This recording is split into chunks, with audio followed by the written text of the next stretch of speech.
Hey, what's going on, man? I want to thank you so much for downloading my brushes. They're on your email, you can download them. But first, I wanted to do this real quick tutorial to show you how you can get the most out of them and exactly how I use my brushes. Because honestly, I kind of hate it when other artists just like drop a random brush pack and they're like, well, here you go, do whatever you please with it. And you're like, what am I supposed to do with it? So what we're gonna cover in this video are the top 10 brushes that I use and the 4 different approaches that I use for painting, because I've really developed over the years like kind of like different approaches, and I wanted to share some of the tips and tricks that I learned. And if you don't know who I am, by the way, my name is Angel Ganef and I do a lot of weird shit on the internet, but my main thing is digital painting. And I've been doing digital art for over 6 years. This is some of my work. And you can kind of notice I don't really just stick to one style. Like I love doing different things, whether it's portraits, whether it's characters, even like landscapes. Because I love realistic work, but then I also love, stylized work. So I wanted to share all of these different things with you. And by the way, when you download the brushes, you automatically sign to my email list. So I'm gonna like from time to time I'm gonna share with you like different tutorials and stuff, so you can check them out. So let's jump right into the first approach, and it's just pretty much the basic approach. This is like the most simple basic stuff that I do, and it's the one thing I recommend all beginners get through, is really just learn how to go from a sketch to like a finished portrait. And the first thing is my sketch brush. And by the way, I'm gonna be picking my brushes from the 2 presets. When you download the brushes, there's like the brush pack, and there's also like a 2 preset. There's like a picture on how to install both of them. And really the 2 preset is something very useful because there's like names, and it's just super easy to use.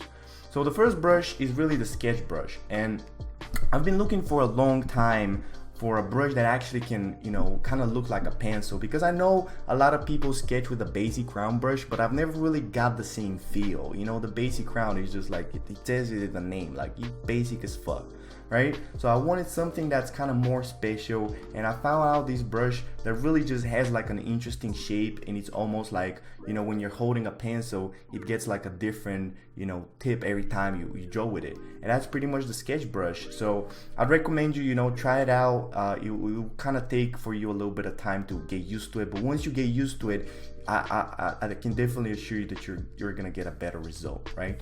So I start out with the sketch brush.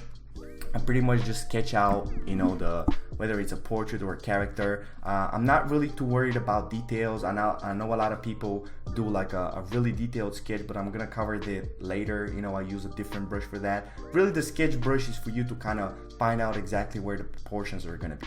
And then after the sketch brush, there's my main brush, and this is the brick brush, what I like to call, because I'm gonna be honest with you, I'm not really a big I'm not a big fan of round brushes because they're so boring, and I've always wanted my work to be unique. I wanted it to kind of look more special.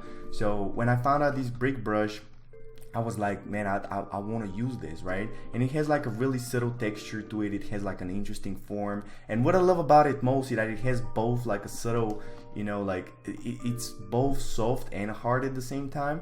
So it gives you like both texture and edges, right? Which is really important for your work. I actually wanted to show you like the how important exactly edges are in your work.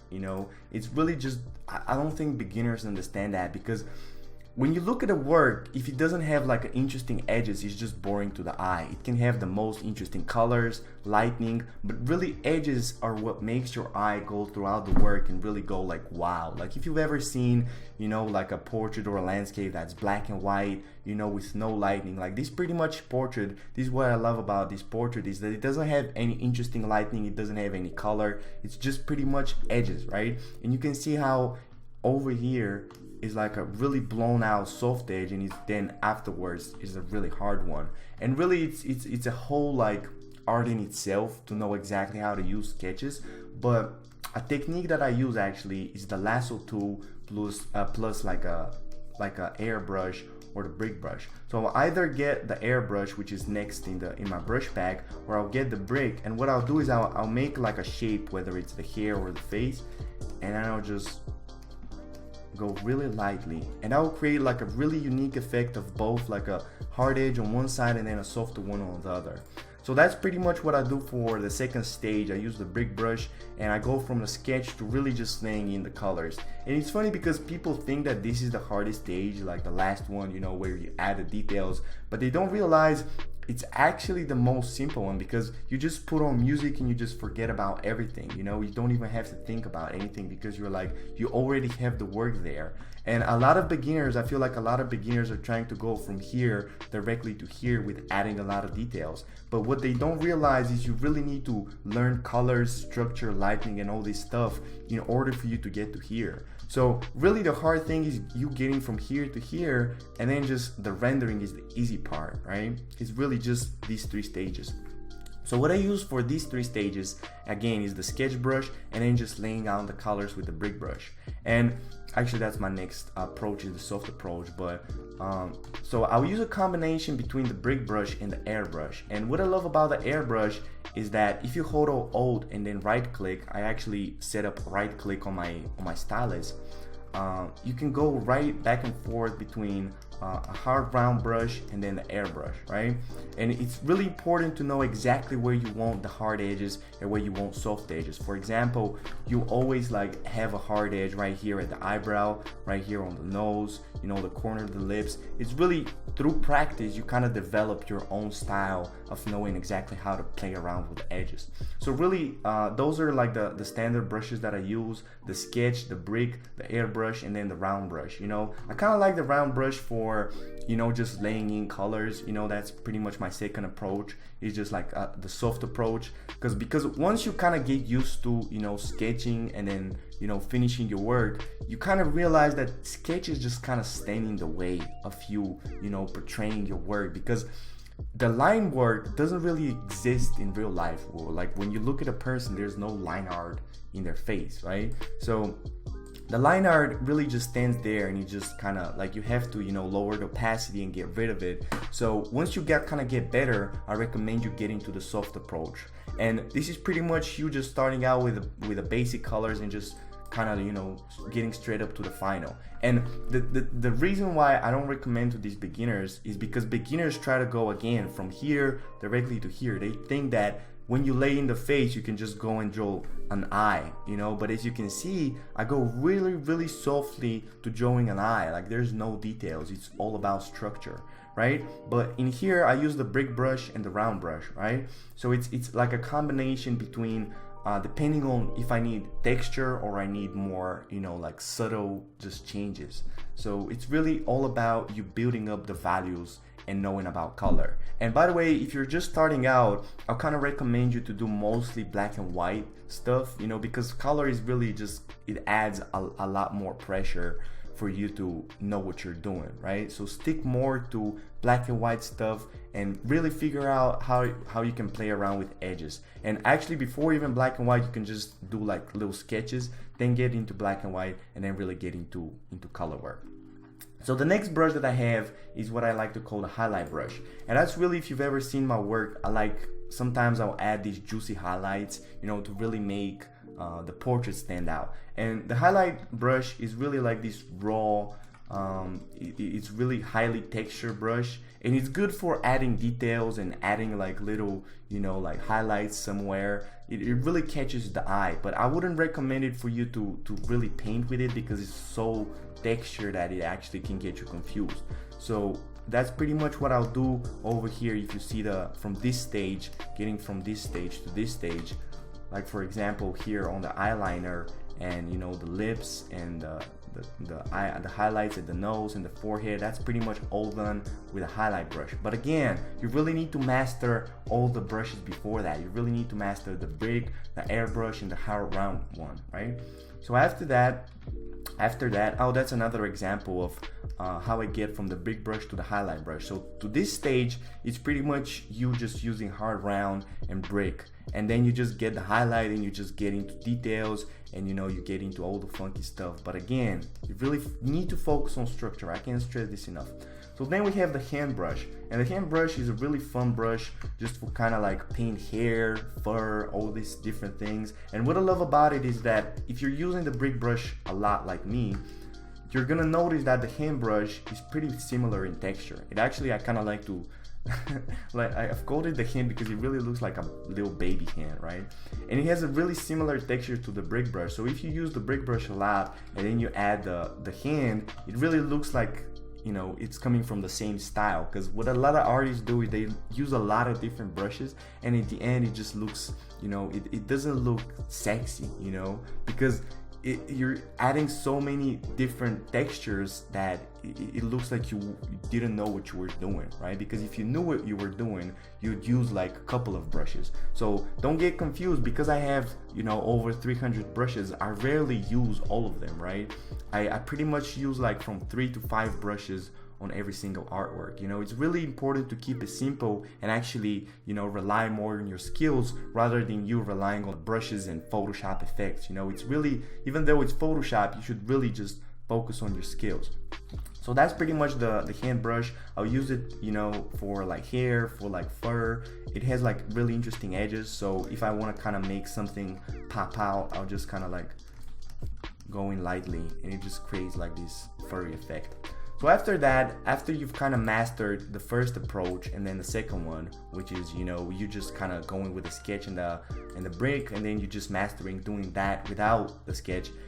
Then we have my third approach, which is what I like to call the messy approach. And it is really like, we're really getting advanced here, so don't, you know, go rushing doing that. But, you know, it's kind of like a fun thing to do to figure out where you are exactly in your journey. And this is really what I do it with, and it's called what I like to call my messy brush. So really the magic of this brush is really just the texture and kind of like the colors. And if you've never used this, by the way, it really works like magic. If you go to the brush presets, there's this thing called color dynamics. And what this does is that actually every little brush stroke that you do has a different color. So you can adjust the hue and jitter, the saturation and jitter, and the brightness jitter from here, right? And actually I'll recommend you, whatever brush it is, always keep this, you know, kind of like at 5.2, because I'm gonna show you what it does. It actually creates like little, you know, color dynamics. Like look at that. Like it just looks more interesting than you just, you know, painting with like a basic color that has nothing. Like look at that. Like the top one, it just looks better. So really the messy brush is really just you going crazy with the colors. And the reason for that is what I like to call the underpainting. And once you kind of master this doing the soft approach, you kind of want to get more crazy. You want to get, you know, with different colors, with different textures. And this is where the messy brushes kind of come in, you know. And if you see right here, it's really me just going in with like the craziest color I can pick. You know, I like to add like even like opposite colors. Like sometimes I'll be painting with orange and I'll just like to add some green just to kind of fuck around with it. And then I'll just really just start you know, pointing out more of the planes of the head and painting more details. But again, as you can see, I'm not painting the eyes, I'm not painting, you know, like the nostrils. I'm really just breaking it down. It's going from big to small, right? And right here is an example what I do with like crazy colors. And you can see I don't even have the mouth, but I already have all the crazy colors, right? And it's really important for you to learn how to do lighting and colors and shading and all these things before you can actually apply all of them, you know. So that's pretty much the messy brush. So I kind of, you know, invite you to kind of play around with it and see what happens. Sometimes I'll use the lasso tool. You know, it's a great technique. Again, you know, you pick up the lasso tool, kind of do that, you know, press lightly. And then after that, we have what I like to call Messy 2, which is pretty much just the same as Messy 1, but it's actually even more chaotic. So I'll kind of use it for backgrounds. I'll use it for like flowers. I'll just kind of like use it for different things that have texture. And what I like to do is sometimes I'll use the Messy 1 for like the face, and then after that I'll use Messy 2 for the background. So it really makes them, you know, work together the same as the brick and the hand works together. That's really what's important, is for you, whatever brushes you're using, to make sure that they're working together. You know, don't pick random brushes to just, you know, look cool, because your work is just gonna look weird. So after that, after I've gotten really rid of any lines, I kind of wanted to get back to lines. So it's really like a full circle, you know. Once you kind of get into the art journey, you realize that it's all like a circle, right? So I wanted to get more into, you know, comic book styles and like kind of like stylized and simple styles.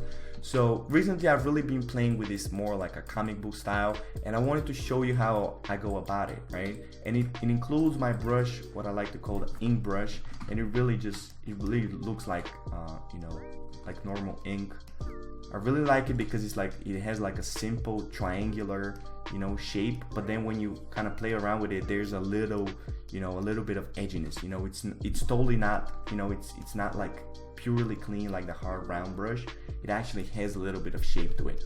So what my stylized approach is about is me going with a sketch brush, you know, really just kind of laying in, you know, the proportions and everything, and then I'll lower the opacity at that layer. I'll start out a new layer, and I really just create these clean lines with the ink brush. And it was something that I was really afraid to do for the longest time ever, because, you know, as I said, I was relying more on colors and just painting messy. But then I realized I actually want to improve more of my line work, you know. But it's important to kind of keep those separate, you know. It's important for you to know what style are you gonna work in, you know, because I know a lot of people are just kind of confused. They don't know what to pick. So my advice would be, again, you know, start with learning the lighting and the anatomy and all this stuff, then learn how to create like a simple sketch, then kind of how to finish it, and then you can play around with all the different styles. But for you to get better, it's really important for you to focus on only one thing, right? So that's why I've been focusing mostly on, you know, inking and creating like beautiful sketches lately. So this is the sketch brush, then I'll get with the ink brush, and then after that I'll kind of like lay the colors. And as you can see, there's like no lightning in this, like it's just purely color. And it's actually more complicated. I know this is gonna sound weird, but it's actually more complicated for you to create an interesting artwork with basic colors than it is to create, you know, a really finished artwork with all these crazy colors. Because when you have crazy colors, you have lighting, you actually can show form, you know, you can actually show the anatomy. But it's really hard to show the anatomy when there's like no lightning and stuff. So even though this looks simple, I'll kind of like recommend you to learn the other stuff before you get into the stylized approach, right? And there's another brush in here called the cloud brush. So I'll use this really for clouds, even though I have a whole separate, like if you look at the brush back, there's a whole separate section just for clouds. And if you see right here, let me show you something. I used an exact cloud. I think I used this one. So I just pretty much just like lay them flat. Like it's pretty much cheating, but you know, it's my brushes, so it's whatever. So after that, I wanted to show you my landscape approach, and it's pretty much me using the same brushes that I did before, but it's just kind of different. And the two types of landscapes that I do is, you know, it's like an outdoor fantasy landscapes, you know, where they involve more trees, more sky, you know, more stars. And then you have like the indoor, you know, kind of like the more sci-fi landscape. So for the landscape, for the sci-fi landscape, I'll kind of go with like more of the stylized approach, which is me going with a rough sketch and then a detailed sketch, right? I just want to create interesting forms and really have those clean lines that I can rely on. And then it's really just me going with a brick brush and then some texture brushes to create the light and the color and the mood. But the fantasy sketch is more about me going in with the colors and relying more on brushes, right? As you can see, I used some interesting brushes that you can find in the brush bag for the trees. I kind of laid in the stars with this brush over here that actually can use for different things, like for the face, you know, you can draw like little blushes and stuff. And then it's really me just going in with different texture brushes. So I'll really just go in to my brush pack. I really just pick something that I like. For example, let's say this, and I really try my best to find a unique way to, you know, to use it, because this can be used for a face, but it also can be used for a rock, you know, it really depends. But again, I recommend you, you know, go back, learn lighting and all this stuff, and then go in and experiment. So that's pretty much my 10 brushes. I recommend you, if you're watching this on a browser, you know, bookmark it, rewatch it a couple of times. If you're watching this on YouTube, you can save the video and just really focus on mastering these 10 brushes, because I can tell you that, you know, you're gonna get better with this. Actually, I wanted to talk more to you about my Patreon, because I've been doing these tutorials. You know, I have a Patreon. I started doing live streams. I do all this stuff. So I invite you to check it out, patreon.com/AngelGanev. I have 3 different tiers. And the first one is like the basic $5 tier. It includes all of my references that I use. You know, for example, this fantasy landscape, even though it's fantasy, I always use references, you know. And you can see right here, I found out just like an interesting picture of the deer, then an interesting sky, and then the moon, and I just try to combine it, right? So the first tier, the $5 tier, is me sharing with you the PSD files, the steps, the references, and then I have like a more advanced $10 tier, which includes the process video, and it actually includes my special live stream. So every week I do a special live stream. I talk about my process, I do critiques, you know, I have like a special Q&A session. And the best thing is that there's like an online chat, right? Like a live chat. So when people join, you can really ask me anything. You can ask questions. You can send me your work. I critique your work, you know, and that's all in the $10 tier, you know. So it's really me just talking about what you want me to talk about, right? And then for the people that are most dedicated, I have a special tier, the personal mentorship. It's $50 a month. And it's really me. It includes me just coaching you. You know, we have a session every month. We talk for an hour. I create like a personal schedule for you, and really we just talk about your weaknesses and, you know, how you can go about through all of these approaches. And there's like a limited space, you know, because I don't have a lot of free time, so you can check out all of these on my Patreon. You know, check them out. You know, whether you're interested in portraits, whether you're interested in landscapes, I'm into all of those. So thank you so much for watching. I hope this was helpful. Make sure you check out all the painting tutorials that I'm gonna send you on your email. I love you and I hope this was useful. Talk to you next time. Peace.